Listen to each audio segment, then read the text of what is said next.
Alright folks, this is my daughter Ivy. This is my son Rowan. They're with me this week.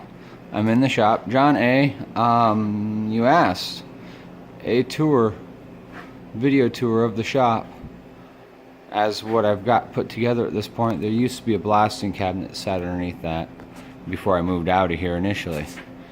Anyhow, you kind of wanted a video tour. I got my paint materials cabinet over there and some stuff, and my toolboxes along that wall. That's really the sum of the whole. I'm working out of 1,000 feet. We're here. The purple Chevy 2. I'll kind of give you a look-see around. I got an issue on the turret top on the roof. And I can't catch it on right there. You see right there? That's not an optical illusion. That is some flop, light spray, something stupid I did. So I'm going to end up bringing it down to, likely I'm just going to bring it down to this line, and I'll bring it all the way around the front. I'll bring my tape around the corner here. But what it's in for more than anything is fitment of sheet metal, aligning the doors. I got an issue with the other door and the glass over there. I'll get into that another day. I'm a little pissed off about that subject.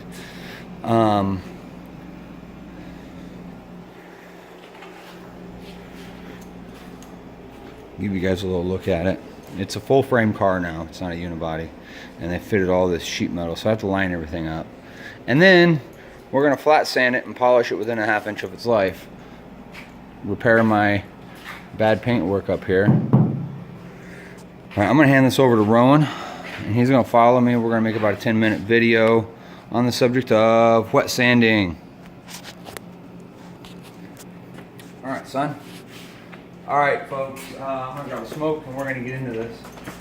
So, what we got going on is wet sanding. I'm using soft blocks, and you can see my buckets. It's fresh, clean water. You can put a little bit of Dawn dish soap in there. It helps to lubricate the sandpaper. When you start with your wet paper, you dump it in the bucket, get it wet. Because the edges of the paper can actually cut the surface of your paint. Up here, to get what I want, get some flaws that were in the roof anyhow, and get it down to a surface that I can repaint, I am using, they don't give me fuck all, so ignore that, use whatever you like. I'm using 600 grit on a worn out soft block. And I got condiment bottles. These are cheap. I'll show you what that's all about. And you can see, really, the orange feels not bad. It's got good texture. All in all, it's not bad. I could have dressed this up, polished it out, but we had these paint flaws. The rest of it we're going to dress up. Alright, I'm starting off very aggressive because I want to cut through the paint texture. So I'm back here. I've got my water bottle. I got my squeegee. Got my soft block. And we are sporting 1,000 grit on a soft block. I got it wet because these edges here will actually cut your surface. They can cut your surface. What I prefer to do is we're going to go up many steps. What I prefer to do, you look at this area is kind of done. I stayed off the edges with this aggressive of paper. If you roll off the edge, even if you're trying to go straight off, you're going to roll it over that corner, you're going to burn that edge off around your panel. So, wet paper, it's easy. And we just keep the water flowing, and I like circles. If I end up with micro scratches at the end of the project, see that right there? We're going to go ahead and get that too. I'm going to stay off that edge. I'm using my fingers to tell me when I'm getting too close to the edge. And you can actually hear and feel a difference when you brought the surface down enough. Now I'm going to do a chunk of this deck lid, and I'm going to bring it up through all the phases for this demo purpose, because we're going to roll straight through. So I want to get a good chunk of this knocked down. Ivy, if you'd be so kind, I need a piece of 1,500 grit paper out of that bucket. Okay.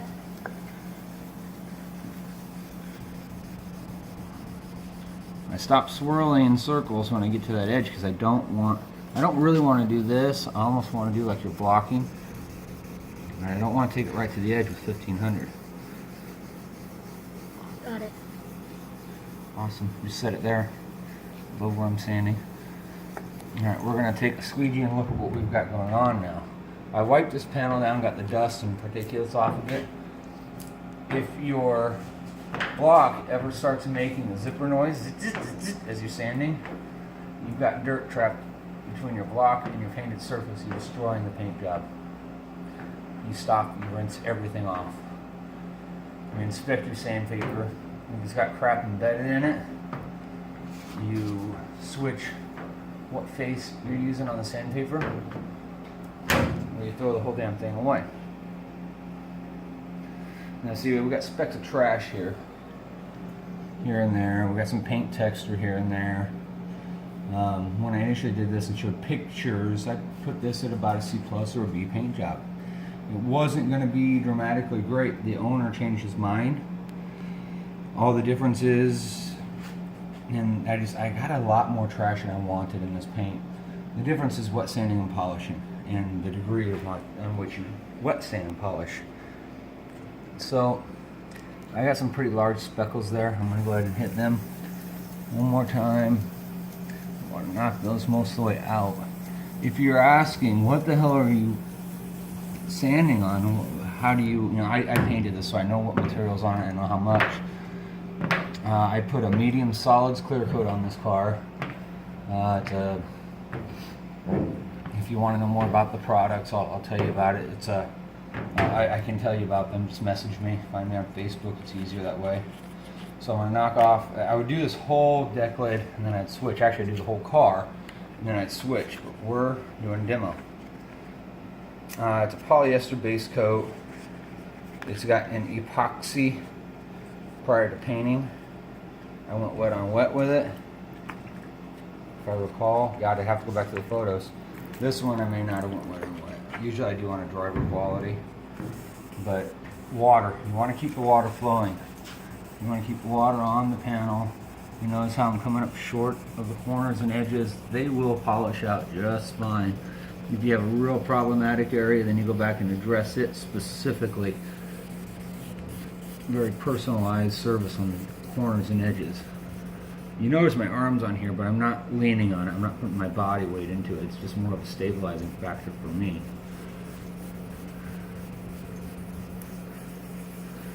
Ivy, there's a box of 2000 in that drawer over there. I need a piece of 2000 grit. Gotcha.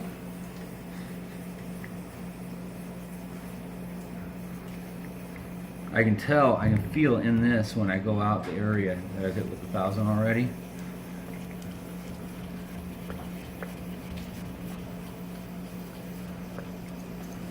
We're just going to go up through the phases. I don't want to show you what I do and why.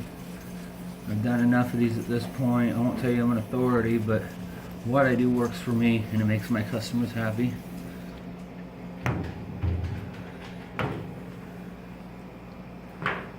Gosh, first shop video in almost 3 years, and my son is video man for me. I want you all to give Rowan some notes, because I can't see what he's doing. We're going to post this directly when we're done. I can't see the footage, so give Rowan man the notes on what he's doing. If you've got suggestions or otherwise, I'll let him go through comments later. Alright, we'll let that dry down a little bit. You can start seeing the surface is far more uniform now.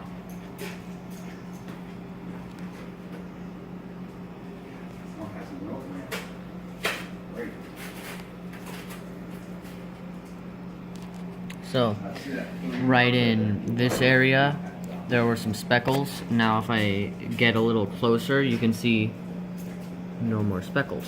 There you go. Alright, so we're going to work this area. What we've done is we worked it from 1000, and we're going to work it up in increments of 500 up to 2000. This is 2000 grit. Ivy, show them the disc. That is 3000 grit. I could go up to 2500 with this. I could actually do my 2000 on a DA. I've got film discs of 2000, so I could actually do this on a DA. You kind of spraying me. Yep. Wet sanding is a sloppy, swampy mess. I don't feel you can get as good a finish any other way though. I don't feel. Don't argue with me on it. It's not worth arguing about it. You dry sand everything. That's fantastic. If you can lay down like glass, that's even better. You gotta remember, people, 6 years ago I never painted a fucking car. Welded in a panel, made up a panel, nothing.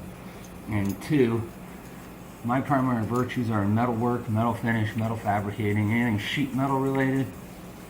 I'm finally becoming one of the people that is a go-to around here. I'm not super heard of. It's not like, oh yeah, I know that Adam Neffing. No, not like that. But it's finally getting around to where people are seeking me out for the metalwork aspect. I'm an adequate painter. I have my errors. I make my errors, but I'm an adequate painter. I do all right by my customers. Guys, what I'm doing now is we got the surface cut.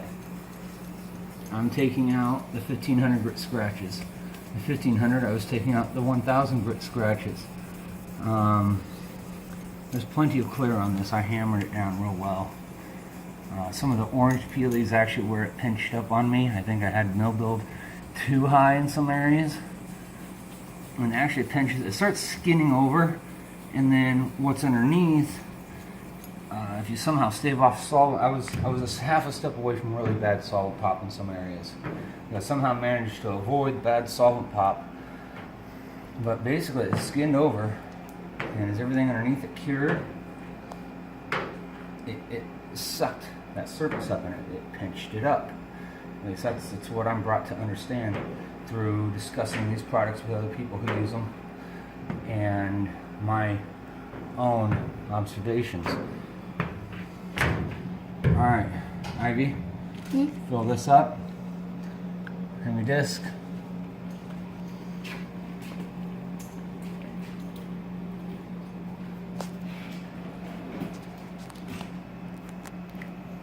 Now, you may not notice it on the camera, but as we've been sanding this down, the surface has been you can visually notice it gets a little bit smoother every time we sand it down with a finer grit. Alright, so now what I've got is I've got a soft backer pad, and I can actually put an interface pad between the Trizac and the DA. I don't really need to look how soft that is. I should be just fine with this. It's got enough support. I'm going to go ahead and... Now with this, you don't want your DA wide open. It's wide open. That's all the way dialed back. I've got a snap-on model because that's what shows up at my little place every week. The idea is to keep it moist. You almost can't have too much water when you're wet sanding with blocks and stuff. This stuff here, you want to keep it wet, but you just basically keep it.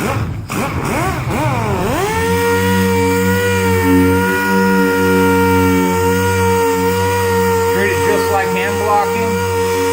Don't get overly involved in trying to get the edges real polished.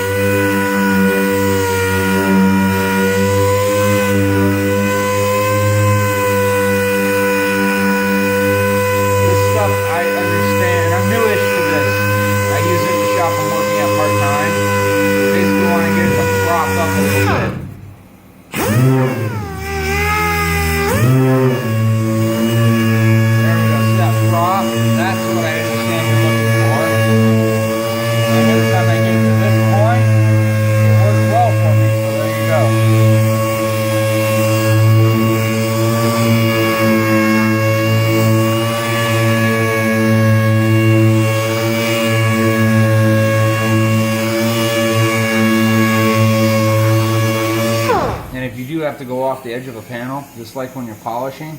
The DA spins this way. Try to tip it just snug. You don't want the pressure here coming back on your panel, you'll rip the edge of your panel off. Obviously you want to sand with the DA flat on the panel, but you can manipulate the pressure slightly.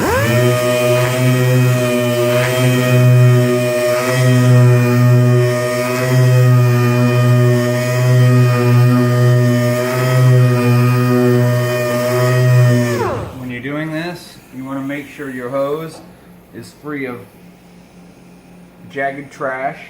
You don't want any hose clamps along here, because if I had a hose clamp, let's say I spliced it right here and I laid it up here, it's going to scratch it all to hell right here, right? Right, okay. So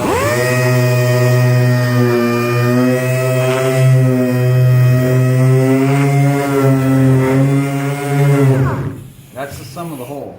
It kind of makes a suction to the panel. I usually never lay my DA down on the panels. I lay them on the side, but we're finishing. This is finished. We're going to lay that there. I will rinse that off before I put it back on the panel.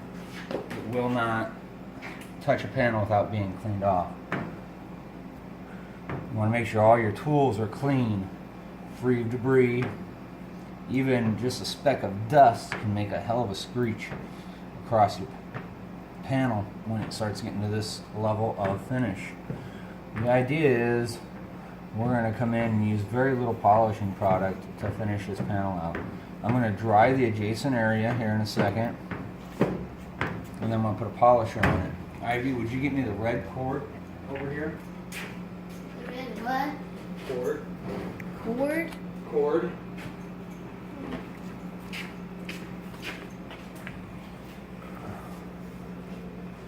Microfibers don't work with a damn, but I had it handy. As far as drying a panel, I had it handy. My microfibers pretty much get passed down the chain of command until they're drying off panels, or they end up getting used as a grease rag, and then I pitch them. I've had very poor luck washing and drying them. I'm not a detail center. This is, working shop. I'm sure people have wonderful luck drying them, washing them, and all that. I haven't had such luck. What's this one? Thank you, miss. So, it's pretty dry. Alright, so I've got a one and done compound.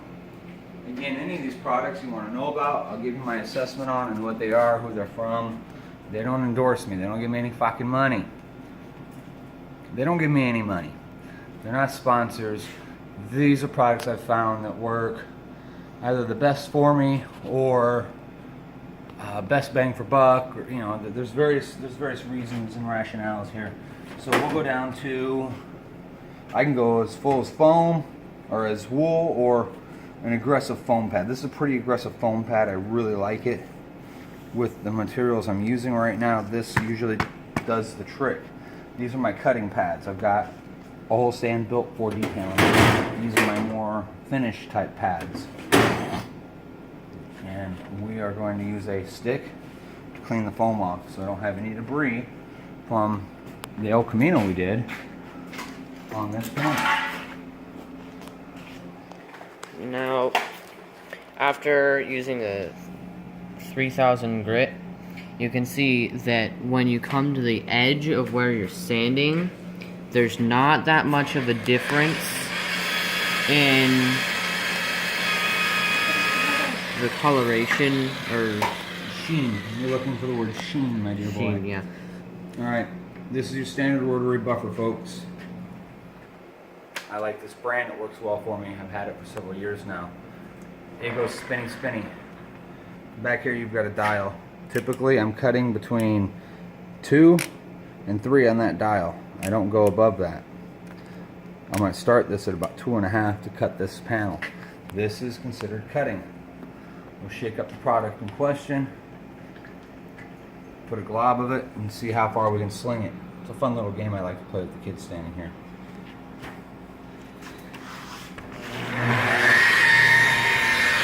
And it's all on how you work the buffer. Work with it, play with it. I'm going to go up this side and across. When I do, I'm going to tip it. See how the buffer goes off the panel?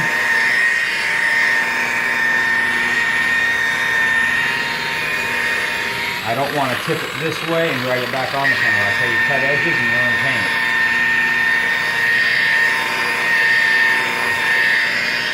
Typically you want to keep it as flat as possible.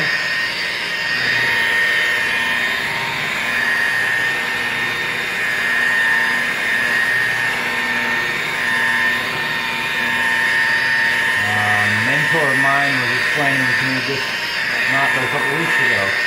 If you got a worn out pad or you got a thin pad, less pad, more product, more pad, less product. That's how this typically works out. Mind you, we just did this corner. I'm actually going to go over into the area where it's not cut with sandpaper yet, so you can also see that. This particular product has been on this car long enough. I can get very aggressive, both wet sanding and polishing. See, I'm going against my rule already.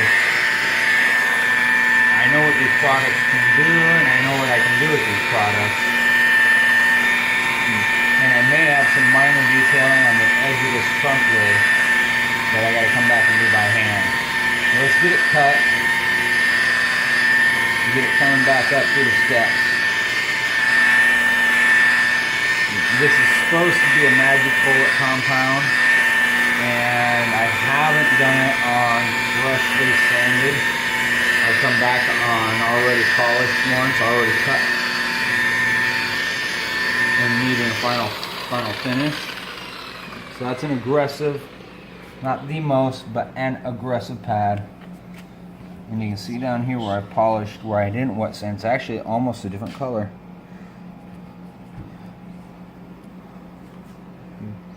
I don't like up here. I don't like up here. It shows some of the old paint texture that needs to go away. I'm going to come back and address that later. We're going to continue with this demo though. Yeah. I'm going to step up to the next pad. You can see it's dyed back a little. It's not, it's uniform, but it's not shiny.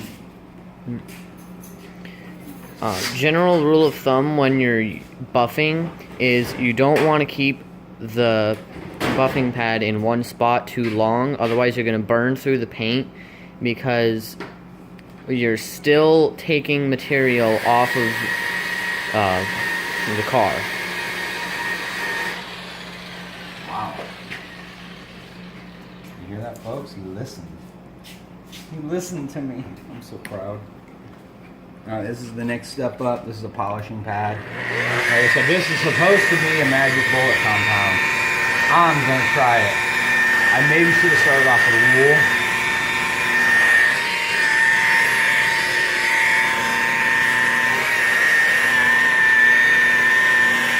But I didn't, so there.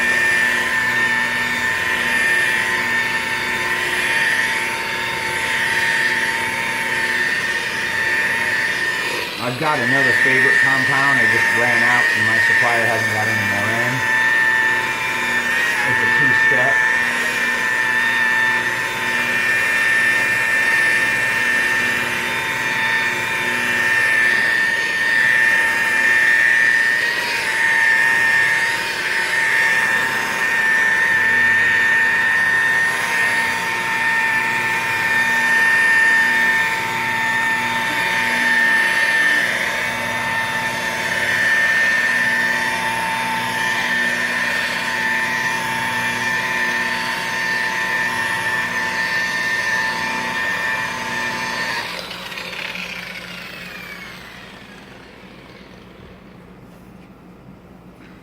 Again, we're just a small area for demoing purposes. I'm actually going to come back in and strip all the compounding off. That's when I continue with this job, because it will take and ruin your sandpaper. It'll gum it up really bad. You go through a lot more wet paper when you do that. But I just use wax and grease remover, and well, it's for removing wax and grease.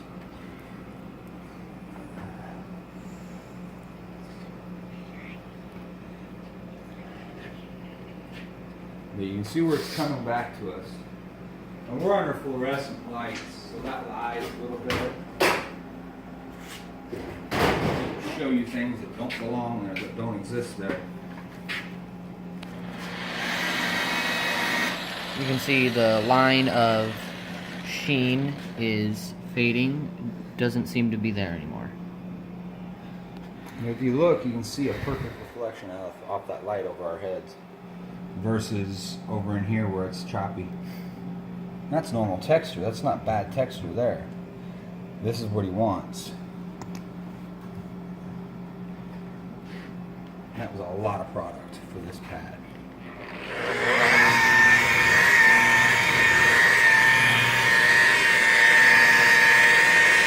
You just keep it moving. You're not trying to jammer it around. You just keep moving. And you work that polishing. You can put a little bit of pressure to it. If you listen, I put a little bit of pressure to it. I'm not trying to push to the panel. I'm just trying to make that pad work for its length. Mostly you allow the pad to vary in grit, of varying consistency to do the work for you.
Now the next question that's going to pop up at some juncture, if you haven't done one of these yourself, how long does it take to flat sand a car and polish it out? It could be a week's worth of work, depending on how big the car is and how well the paint laid for the painter, or how well the painter laid the paint, how many pieces and parts have got to be dealt with, lines on the car. You get Art Deco cars, it could take 2 weeks to polish something out and wet sand it and do everything that's needed to make it pretty. Now, this deck lid's not adjusted right and it's not latched. Otherwise I would have taken the adjacent panel so I didn't burn the edge. It doesn't set flush, it sets above the adjacent panels, which is why I started here, to show both you good folks and my kids how this works.